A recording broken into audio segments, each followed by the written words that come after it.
Hello et bienvenue sur Factor X, le podcast qui réveille vos soft skills. Je suis Anna Martineau et je suis convaincue qu'on peut devenir de meilleurs managers, de meilleurs vendeurs, de meilleurs communicants ou encore mieux collaborer au sein d'une équipe si on décide d'investir dans notre savoir-être.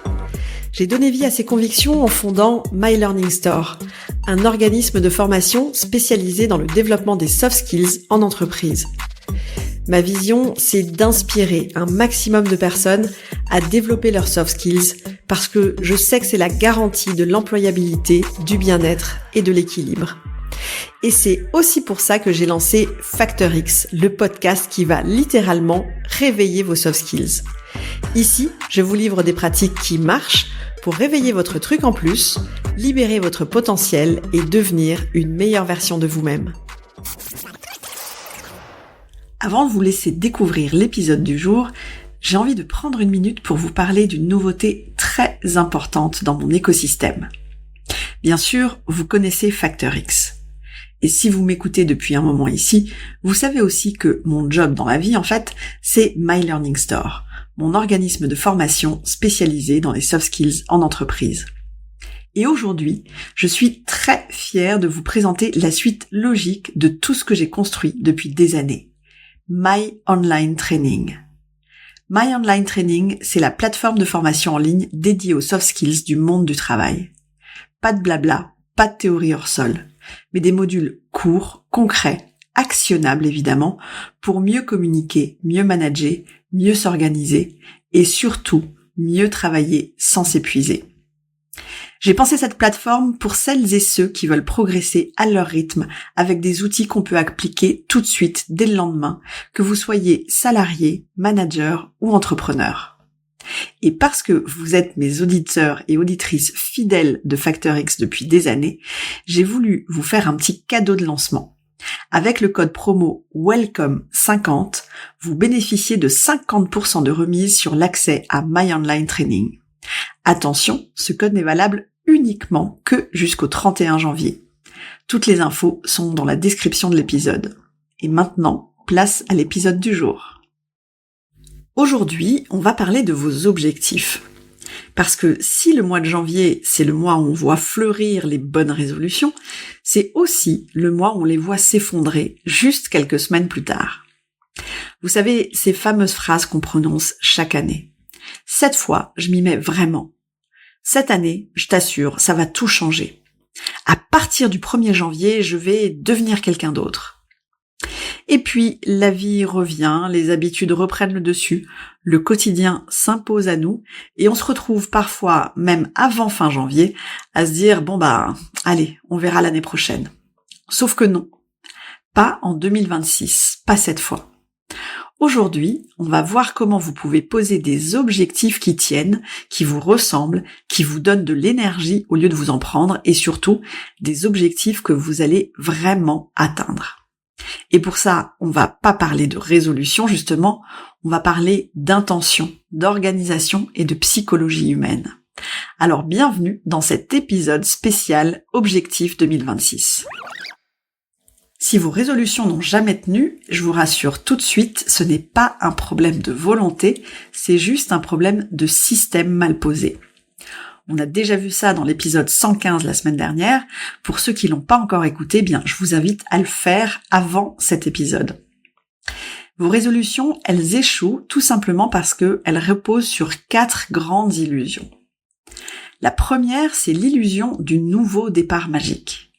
On croit parfois qu'un changement de date crée un changement de comportement, alors que le fait d'être le 1er janvier, ça ne change absolument pas la manière dont votre cerveau fonctionne. La deuxième illusion, c'est l'illusion de la motivation constante. On s'imagine, ou on rêve peut-être plutôt, qu'on restera motivé toute l'année. Alors que la motivation, c'est un peu comme la météo, ça fluctue, ça change tous les jours. Ensuite, on a l'illusion du tout ou rien. On veut tout changer d'un coup. Et c'est précisément ce qui fait que notre cerveau ne supporte pas parce qu'il déteste le changement radical. Et enfin, on a l'illusion que la volonté suffit. Le problème, c'est que la volonté, c'est une ressource qui s'épuise très vite. Ce qui tient sur la durée, c'est pas la volonté, ce sont justement les systèmes, les habitudes. Le but de cet épisode aujourd'hui, c'est justement de vous aider à installer des objectifs qui vont respecter réellement le fonctionnement de votre cerveau. Et vous allez voir, quand on construit des objectifs de manière intelligente, eh bien, ils deviennent tout d'un coup beaucoup plus simples à atteindre. Avant de vous fixer un objectif, vous devez clarifier une chose, ce que vous voulez vraiment. Les gens échouent souvent parce qu'ils confondent ce qu'ils veulent vraiment et ce qu'ils pensent devoir vouloir, ou ce que la société valorise, ou ce que les autres attendent d'eux. Pour que votre objectif soit atteignable, il doit être désiré, vraiment, et pas juste raisonnable ou logique. Je vous propose de faire un exercice très simple, le test du désir authentique.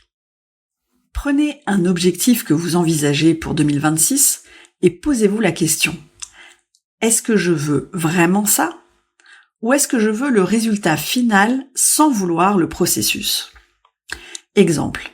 Imaginons que vous voulez courir un semi-marathon en 2026. Mais est-ce que vous voulez vraiment courir 3 fois par semaine? Ou est-ce que vous voulez juste dire que vous avez couru un semi-marathon? Vous voulez écrire un livre?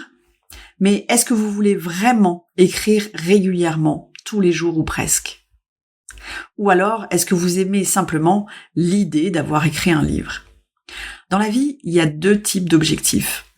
Les objectifs identitaires qui sont alignés avec qui vous voulez vraiment devenir et les objectifs qu'on va appeler décoratifs parce qu'ils sont alignés avec ce qui vous ferait un peu bonne figure, quoi. Vous n'avez pas besoin d'une belle liste. Vous avez juste besoin d'une liste juste, justement. Autrement dit, votre objectif doit être désiré, incarné et soutenu intérieurement. Sinon, eh bien, tout simplement, je vous le dis tout de suite, ça tiendra pas. Une fois que vous allez clarifier ce que vous voulez vraiment, entrons du coup dans la méthode. Je vous propose une approche en 3 couches ultra efficace qui va permettre d'ancrer un objectif à long terme, de le rendre concret à court terme et d'assurer son exécution au quotidien, tous les jours, dans votre vraie vie. Ces 3 couches, c'est 1. La vision annuelle, votre destination, où est-ce que vous avez envie d'être le 31 décembre 2026. Deuxième couche, les jalons trimestriels, ça va être vos étapes. Où est-ce que vous devez être tous les 3 mois pour être sur la bonne trajectoire? Et 3, les micro-actions hebdomadaires, votre carburant, on va dire, les petites actions que vous allez devoir répéter pour avancer réellement. Parlons déjà de la vision annuelle, la vision long terme. Elle doit être simple, précise et stimulante. Évitez les phrases vagues comme « je veux être en meilleure santé »,« je veux être plus organisée »,« je veux gagner plus d'argent »,« je veux être plus sereine ». C'est du blabla. C'est beaucoup trop vaste, beaucoup trop abstrait et trop fade en quelque sorte. Votre vision doit être concrète. Par exemple, ce qui marche c'est « je veux pouvoir courir 10 km sans m'arrêter » ou « je veux maîtriser la prise de parole au point de me sentir à l'aise en réunion » ou je veux organiser mon travail de manière à réduire mon stress quotidien. Ou encore, je veux augmenter mon chiffre d'affaires de 20% grâce à des offres beaucoup mieux structurées. Votre vision, c'est l'image claire de votre destination. Sans vision, impossible de tracer la route. Une fois que vous allez poser votre vision annuelle de manière précise et claire, vous allez travailler sur les jalons trimestriels. Chaque vision, on va la découper en 4 jalons, 1 par trimestre.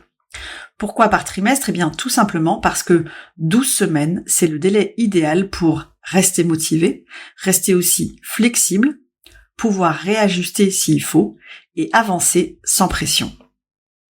Imaginons que la vision, ce soit courir 10 km sans m'arrêter sur l'année. Au premier jalon, donc premier trimestre, vous allez vous fixer comme objectif de courir 3 km. En T2, de courir 5 km. Sur le trimestre 3, courir 7 km. Et en trimestre 4, atteindre à la fin de l'année, le 31 décembre 2026, les 10 km. Vous voyez, ce découpage, c'est beaucoup plus digeste, ça évite la surcharge mentale et ça vous donne un sentiment de progression plutôt que de viser 10 km d'un coup tout de suite et de pas vous voir avancer. Et enfin, on passe aux micro-actions hebdomadaires parce que c'est la vraie clé de la réussite. Votre objectif n'est pas atteint par un grand effort ponctuel, il sera atteint par une accumulation de petits gestes réguliers. Une micro-action, c'est quelque chose de court, de simple, de réaliste et de répété. Par exemple, faire 20 minutes de sport le lundi, le mercredi et le vendredi. Ou encore, bloquer 30 minutes le mardi matin pour travailler sur mon projet long terme. Ou lire 10 pages par jour. Ou encore, faire un point d'organisation tous les dimanches soirs. Ce sont ces petites actions qui vont construire les grandes réussites. Si je vous propose cette méthode des 3 couches, c'est simplement parce que c'est la méthode qui va vous aider à éviter de rentrer dans le piège des 5 erreurs qui sabotent vos objectifs. La première erreur qu'on fait la plupart du temps, c'est de vouloir aller trop vite. Alors qu'un objectif, ce n'est pas un sprint, c'est un marathon et on doit le tenir sur du long terme. Une autre erreur qu'on fait souvent, c'est de se fixer trop d'objectifs à la fois. Alors que notre cerveau n'aime pas l'éparpillement. 3 objectifs importants, c'est déjà beaucoup pour une année.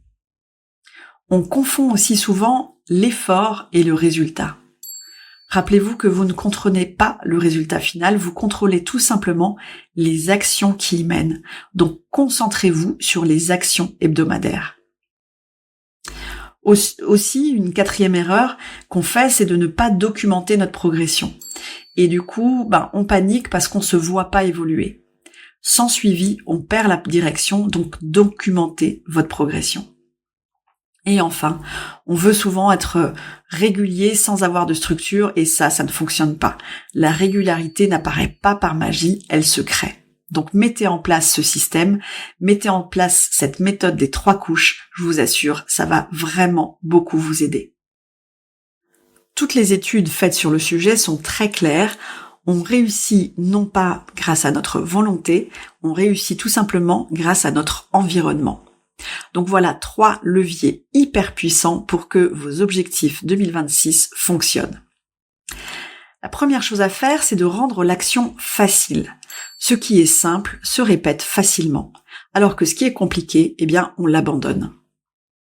Vous pouvez par exemple préparer vos vêtements de sport la veille. Si vous les voyez le matin en vous levant, vous serez plus facilement dans le mood d'aller faire du sport.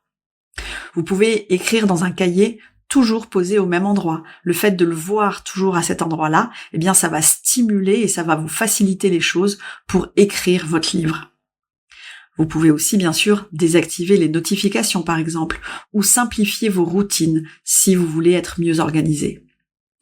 Votre objectif, ça doit être une autoroute et pas un parcours de combattant. Un autre levier, c'est de rendre la non-action difficile pour vous. Bloquez la fuite. Par exemple, vous pouvez supprimer les applications qui vous volent du temps si vous avez envie d'être mieux organisé. Vous pouvez aussi mettre votre téléphone dans une autre pièce, utiliser des bloqueurs de distraction ou limiter les tentations au maximum. Votre volonté n'aura jamais à lutter contre ce qui est compliqué. Et un 3e levier vraiment facilitant, c'est de créer des rappels visibles. Ce qui est visible existe. Ce qu'on ne voit pas, ça disparaît dans notre esprit. Donc, créer des rappels avec des post-it, des tableaux, des rappels dans votre agenda, des applications, peu importe ce que vous avez envie d'utiliser, mais mettez en fait des rappels visibles dans votre organisation. L'important, c'est que votre objectif reste dans votre champ de vision tous les jours. Pour mon challenge de la semaine, je vous propose un exercice très simple que j'appelle le challenge objectif 1, 3, 7. Prenez 15 minutes de votre temps pour définir 1. Votre vision annuelle, une seule, 3 jalons trimestriels, des étapes claires et mesurables chaque trimestre, et 7 micro-actions hebdomadaires, des petites actions concrètes, simples, réalistes et répétables. Vous écrivez tout ça sur une feuille ou sur votre téléphone pour voir ce qui est plus simple pour vous. Et vous constaterez, vous verrez en relisant ces notes que votre motivation sera beaucoup plus forte et surtout que vous aurez un sentiment de maîtrise vraiment agréable. Parce que ce qui nous fatigue, ce n'est pas notre objectif, c'est le flou quand les étapes ne sont pas claires. On arrive déjà à la fin de cet épisode.